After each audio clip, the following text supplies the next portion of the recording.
Hi everyone, and welcome to day 25 of my 30-day coding challenge, where I'll try to code a fully functioning website end to end. This was day 25, so let's just review what I did today and what are the next steps. Right, so today I was able to invest around 2.5 hours. Not great, but like in those 2 hours, it felt like I had made some really good progress. And instead of telling you what I did today, I thought like I'll probably give you a sneak peek of what I've been able to build so far. So I'll be going through my screen and try to tell you like what I have been able to code so far. So this is in Go. If you have a previous knowledge in Go, that's well and fine. Otherwise, I'll try to explain what each function means and what each data set means as well. Because the syntax is pretty straightforward, so you'd be able to hopefully make the connection in your brain like what this function does.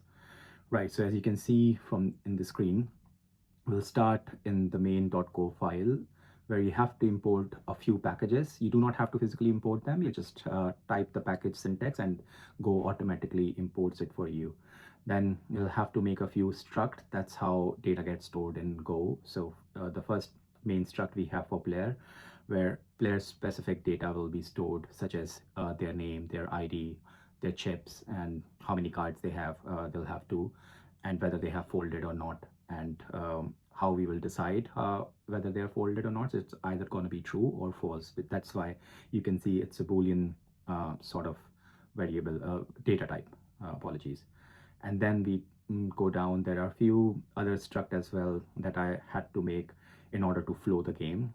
These are not very important or specific, but I'll let you know, like join request, fold request, leave request. So these are the struct which will store the data temporarily when a player makes a request to join a game or leave a game or fold their cards. And then if we go down, then we have a main table struct. This is where the game will happen or the action happens. So you have, right now I'm just keeping things quite simple. So we'll just have only single table, max players. And I've decided we'll have max player for 6 right now. And then you have the status of the table, player's name, which is linked to the slice that we have seen earlier on, and then pot, how much chips are there in the table, then turn, whose turn it is, which player's turn it is, community cards, that means the cards, the cards that belongs to table, and what phase we are in, what phase of the game we are in. So I have declared few phases down, as you can see, and deck. So like what sort of condition the deck is in the table. For the table, when the game start, there will be a one full deck that we will use during the game. And then we have a error response struct, again a temporary stuck, and then we have current table. That's how this table will get sort of updated whenever anything happens in the table, such as whenever a game happens, or when a player left, or when a player joined. This table will get updated um, from the point of view of the game or the phase that the game is in. And then we have some helper functions. So these functions, these are smaller functions which we later use as a part of bigger functions. The first function, helper function, is update table status. It's quite simple. Let's say like if the number of player is less than 2, that means like the game can't happen. You need to have minimum 2 number of players in order to progress with game. So when you have more than 2 player, the table status will become ready, or else, as you can see, the table status will show waiting. That means like the game cannot proceed from there.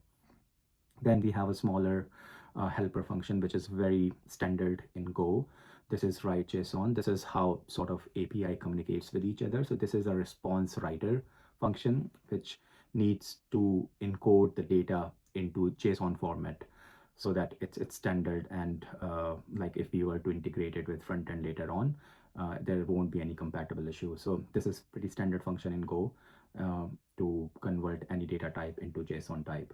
Now you can see I have created a helper function which sort of creates a deck, and it was manual, but it's pretty straightforward. You can see there are 52 cards in there, and every card is just is sort of the initials of the card. Let's say ace is going to be ace of spade, kings of spade, queen of spade, and then you have ace of heart, king of heart, and then you have ace of diamond and ace of clubs. So it's pretty straightforward, slightly manual, but that's how you can make a deck in Go. I guess there will be some packages where you can download the deck functionality, or even like some of the poker functionality as well. But I didn't want to do that. I wanted to create it on my own for the first time so that I understand the fundamentals of it. So after creating a deck, now how will you shuffle the deck? It's pretty straightforward. You just go into the deck and you just shuffle the deck via indexes, and so you shuffle the, as you can see, like there are two integers I and j. These are the indexes for the slice, and they will just shuffle their position, and deck I will become deck j and deck j will become deck I. So it's quite straightforward. It's also a built-in function in Go, so I just utilize that, and then we'll have to set up the deck for the current table. So what we'll do, we'll take that deck, we'll shuffle it, and then we will make the current table deck as this deck. So again, quite straightforward. And then this is a helper function to draw a card. So whenever we are dealing a card, we just have to call that function, a card will be dealt. And how it does that, it just takes the top card of the deck and randomly selects it and just take it out. And it also sort of updates the deck after that and remove that card from the deck, so that now deck would have one less card and the game can stay in motion. Then you have helper function called advanced turn. So this is a slightly complicated function. I'm in the middle of figuring it out, so I have not like completed it. This is one of the thought process that I wanted to go with it, but I guess there are some conceptual mistakes or loopholes in this function, which I'll have to figure it out later. And yeah, so I'm gonna leave this function for now.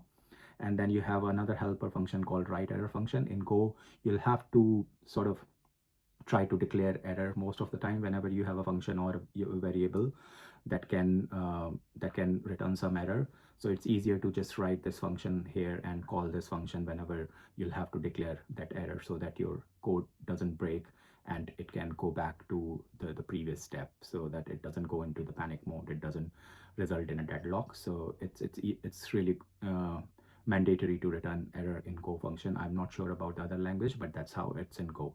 And it's pretty straightforward.